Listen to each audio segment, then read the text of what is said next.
दो संतों का झगड़ा हो गया।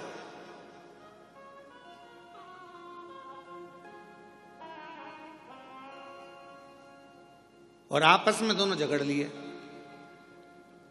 अब दोनों झगड़ लिए तो एक था राम जी का भक्त और एक था हनुमान जी का भक्त, और दोनों में छिड़ गया विवाद। हनुमान जी ने राम जी से कहा, प्रभु दो संत लड़ रहे हैं आपस में, अब तुम क्या कहोगे? राम जी बोले, कहना क्या है, अब इन दोनों को प्रमाणित करने के लिए अपन दोनों को जाना पड़ेगा। जब जब संत झगड़ते हैं, साधु झगड़ते हैं, सन्यासी झगड़ते हैं, तपस्वी झगड़ते हैं आपस में, जब कोई भगवत प्रेमी आपस में झगड़ते हैं, तो उसका निर्णय करने के लिए स्वयं परमात्मा को बीच में आना पड़ता है और परमात्मा को निर्णय करना पड़ता है।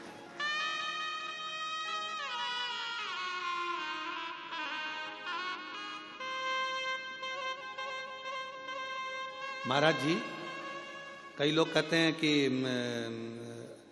ये महाराज जी ने ऐसा कह दिया, वो महाराज जी ने ऐसा कह दिया, आपस में झगड़ा हो रहा है। हम कहते हैं झगड़ा नहीं हो रहा है, कुछ परमात्मा ने लीला रची है, और परमात्मा ने लीला रची है तो वो जनमानस के सामने उसको कहीं ना कुछ संतों के माध्यम से लाना चाहते हैं। संत कभी झगड़ा नहीं करते, संत कभी एक दूसरे के ऊपर आक्षेप भी नहीं करते। लोग कहते हैं उन्होंने ऐसा बोल दिया, उन्होंने वैसा बोल दिया, उन्होंने ये भाषा का प्रयोग करा, उन्होंने वो भाषा, ना ना ना, उनके बीच में कोई एक परमात्मा की एक शक्ति, मेरे शिव का एक स्वरूप, मेरे राम, मेरे कृष्ण, मेरे शंकर, मेरे भगवान विराजमान है, जो ये निर्णय करना चाहते हैं कि इनके बीच का साझा कैसे।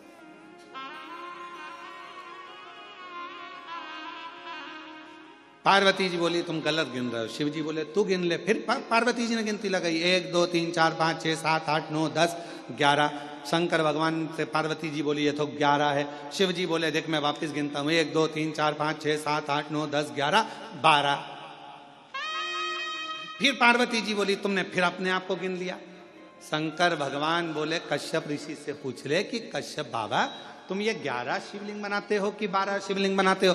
कश्यप बाबा से पूछा पार्वती जी ने कि कश्यप ऋषि तुम इतने बड़े ऋषि होकर तुम्हें 12 ज्योतिर्लिंग का निर्माण करना चाहिए, 12 पार्थिव लिंग बनाना चाहिए, उनकी आराधना करना चाहिए, और तुम 11 पार्थिव की पूजन कर रहे हो, 11 लिंग की पूजन कर रहे हो और 11 लिंग की पूजन करते हो, ये कोई अच्छी बात है? करना है तो 12 की करो। इतने में कश्यप ऋषि ने कहा माँ मैं 12 ज्योतिर्लिंग की पूजन करता हूं, आप ना मानो तो देख लो कहां है 12 ज्योतिर्लिंग।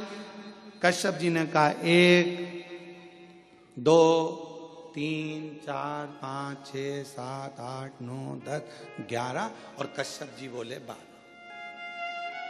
कश्यप जी ने खुद अपने हृदय पर हाथ रख लिया और कहा 12। कश्यप जी कहते हैं माँ ये 11 ज्योतिर्लिंग तो नजर आते हैं, पर 12वां जो ज्योतिर्लिंग है घृष्णेश्वर महादेव, वो हर व्यक्ति के दिल में नजर आता है।